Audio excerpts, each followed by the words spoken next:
नमस्कार मेरे प्रिय साथियों, हृदय की गहराई से ऋतु शर्मा एस्ट्रोपामिस्ट एंड टैरो रीडर आप सबका स्वागत करती हैं। मैं हूं एक स्पिरिचुअल हीलर और मैं आपको आज कुछ बताना चाहती हूँ, कुछ सुनाना चाहती हूँ जो मेरे हृदय को छू गया। तो प्लीज़, धन्यवाद, शुक्राना, आप मेरी ये बातें, ये ज्ञान सुनेंगे तो उसका बहुत बहुत धन्यवाद। मैं इतनी ज्ञानी नहीं कि आप सबको ज्ञान बांट सकूं, पर कुछ अगर मुझे मिलता है तो मेरा मन करता है कि आप सबसे शेयर करूं, है ना। आप सबसे बात करूं इस बारे में, और इससे क्या होगा, मेरी ज्ञान की वृद्धि होगी और आप सब तो मुझे ज्ञान देंगे। ठीक है ना। तो चलिए चलते हैं आज की वीडियो में। मैं पहले एक कविता सुनाना चाहूंगी छोटी सी, उसके बाद थोड़ा सा ज्ञान। ठीक है। भेंट हुआ एक दिन सुख दुख का, दुख ने खबर लिया तब सुख का। दुख बोली ओ प्यारी बहना, कितना मुश्किल तुमसे मिलना। रहती कहाँ नहीं हो दिखती, हर कोई चाहे तुमसे मिलना। सुख ने दुख को गले लगाकर, भर मन में मुस्कान मनोहर। दीदी तुम तो बड़ी सियानी, अपनी बीती कहो कहानी। दुख ने सुख को लगी बताने, जोर से हंसकर लगी सुनाने। यहाँ वहाँ स्थान कहाना, व्यक्ति वस्तु में रही जहाना। ईर्ष्या द्वेष जलन चिंता सब, मुझे बुलाते रहते जब तब। एक गजब की बात बताऊं, तेरी बहनों की बात सुनाऊं। मुसीबत संग आती परेशानी, रहते हम मिल जैसे रानी। आप बताओ अपनी बीती, कभी नहीं ना मिलती दिखती। बड़े जोर से कही खुशी तब, बोली तुझको ढूंढा ही कब। ढूंढ सको तो ढूंढो मुझको, हर पल दिख जाऊंगी सबको।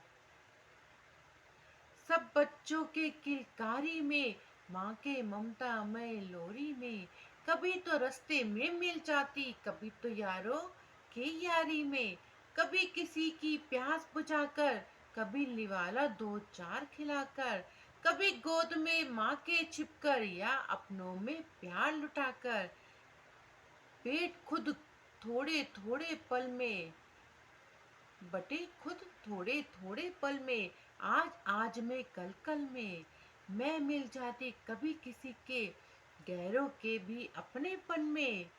झांक कर देखो अपने अंदर, झांक कर देखो अपने मन, अपने अंदर। सुख का गहरा एक समंदर। मैं मिल जाऊं खुद ही खुद में, बनकर कविता गजलें सुंदर। जाति धर्म का फेंको चश्मा, मानवता का जीवन जी लो।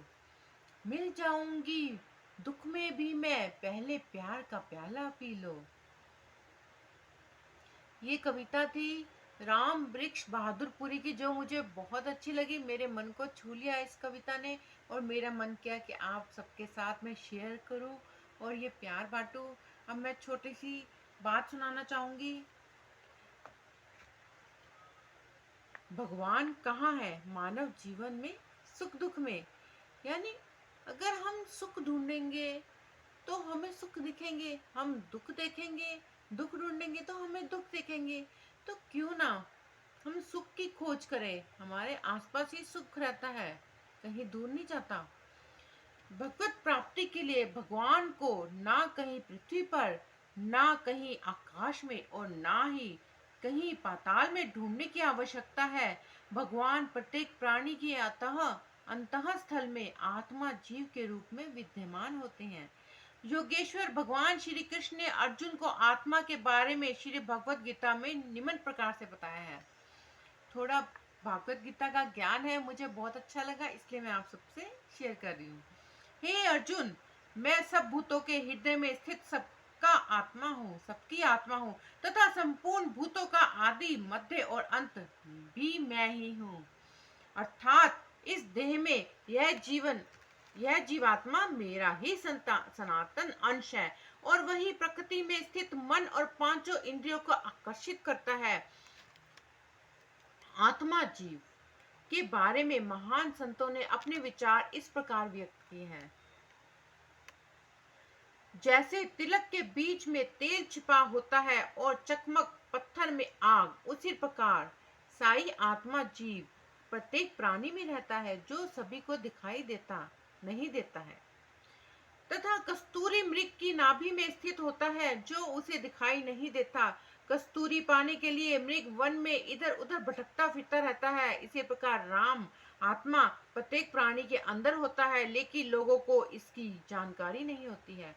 इसी प्रकार आत्मा जीव के बारे में अनेक महापुरुषों एवं विद्वजनों ने भी बताया है। आत्मा जीव अमर अजर होता है। आत्मा की कभी मृत्यु नहीं होती। कर्म भोग के लिए आत्मा शरीर बदलती रहती है। श्री भागवत गीता में इसका वर्णन निम्न प्रकार से है, अर्थात यह आत्मा किसी काल में भी ना तो जन्मता है और ना मरता ही है, तथा यह उत्पन्न होकर फिर होने वाला ही है, क्योंकि यह अजन्मा, नित्य, सनातन और पुरातन है। शरीर के मारे जाने पर भी यह नहीं मारा जाता। अर्थात जैसे मनुष्य पुराने वस्त्रों को त्याग कर दूसरे नए वस्त्रों को ग्रहण करता है, वैसे ही जीवात्मा पुराने शरीर को त्याग कर दूसरे नए शरीरों को प्राप्त होता है। जीवात्मा एक शरीर से दूसरे शरीर में किस प्रकार रूपांतरित होती है, इसका वर्णन श्री भागवत गीता में किया गया है। जैसे जीवात्मा की इस देह में बालकपन, जवानी और वृद्ध अवस्था होती है, वैसे ही अन्य शरीर की प्राप्ति होती है। इस विषय में और पुरुष मोहित नहीं होता। अर्थात वायु गंध के स्थान से गंध को जैसे ग्रहण करके ले जाता है, वैसे ही देहादि का स्वामी जीवात्मा भी जिस शरीर को त्याग करता है, इससे इन मन सहित इंद्रियों को ग्रहण करके फिर जिस शरीर को प्राप्त होता है उसमें जाता है। शरीर को छोड़कर जाते हुए को अथवा शरीर में स्थित हुए को अथवा विषय को भोगते हुए को, इस प्रकार तीनों गुणों से युक्त हुए आत्मा जीव को अज्ञानी जन नहीं जानते। केवल ज्ञान रूप नेत्रों वाले विवेकशील ज्ञानी ही तत्व से जानते हैं। चूंकि आत्मा अमर अजर है, इसकी कभी मृत्यु नहीं होती। मनुष्य अपने जीवन काल में पूर्व कर्म एवं वर्तमान कर्म के कर्म अनुसार सुख दुख पाता है। आत्मा के साथ कैमरा एवं टेप रिकॉर्डर होता है, जिनमें मनुष्य के प्रत्येक अच्छे बुरे कर्म का लेखा जोखा दर्ज होता रहता है। मनुष्य द्वारा जाने अनजाने में किए गए प्रत्येक अच्छे बुरे कर्म समय आने पर उसके सामने सुख दुख रूप में प्रकट हो जाते हैं। शास्त्रों में इसका उल्लेख निम्नवत है, अर्थात कोई भी कर्म 100 करोड़ कल्पों में भी बिना भोगे नष्ट नहीं होता। अपने किए हुए शुभ शुभ कर्मों का फल मनुष्य को अवश्य भोगना पड़ता है। मनुष्य जैसा भी अच्छा या बुरा कर्म करता है, उसे वैसा ही फल मिलता है। कर्ता को अपने कर्म का फल अवश्य भोगना पड़ता है। वर्तमान जीवन में कोई मनुष्य सुख वैभव प्राप्त करता है तो कोई दीनहीन दुख दरिद्र भरा जीवन जीता है। यह सब जन्म जन्मांतर के कर्मों के प्रतिफल होते हैं, जो उसके सामने सुख दुख के रूप में प्रकट होते हैं। अतएव धीर एवं समझदार मनुष्य को वर्तमान जीवन में सुख वैभव मिलने पर इतराना नहीं चाहिए और दुख मिलने पर घबराना नहीं चाहिए, बल्कि दुख का धैर्यपूर्वक सामना करते हुए, दुष्कर्मों से दूर रहते हुए, सत्कर्म करते हुए जीने का प्रयास करना चाहिए। निधन व्यक्ति को जल्दी जल्दी धनवान बनने के चक्कर में पड़कर निषिद्ध एवं शास्त्र विरुद्ध कर्मों में संलिप्त होकर अपना लोक परलोक नहीं बिगाड़ना चाहिए। तो ये थी आज की थोड़ी सी भगवत ज्ञान जो मैंने आप सबसे शेयर की। मुझे बहुत अच्छा लगा। मतलब हमारे आसपास ही हमारे सुख है, और हमारे आसपास ही अगर हम ढूंढें तो सुख ही सुख है, दुख नहीं है। जो हमें मिलता है वो भगवान की प्रभु की कृपा से मिलता है, और जो होता है अच्छे के लिए होता है। कुछ करने के लिए, कुछ देने के लिए ही भगवान ऐसा करते हैं। अच्छे लोगों का साथ बुरा होता है क्योंकि भगवान बहुत परीक्षा लेते हैं। भगवान उनके पास रहते हैं हमेशा और उनकी सहायता करते हैं आगे बढ़ने में, उनको निखारने में। जैसे हीरे को भी जला जला कर निखारा जाता है, सुंदर बनाया जाता है, और हीरा हीरा तभी बनता है, तब तब के बनता है, तब तब के ही हम सीखते हैं, ज्ञान प्राप्त करते हैं और आगे बढ़ते हैं इस दुनिया में, धरती पर। अच्छे कर्म करे जाओ, अच्छे कर्म करना ही सबसे अच्छा फल है।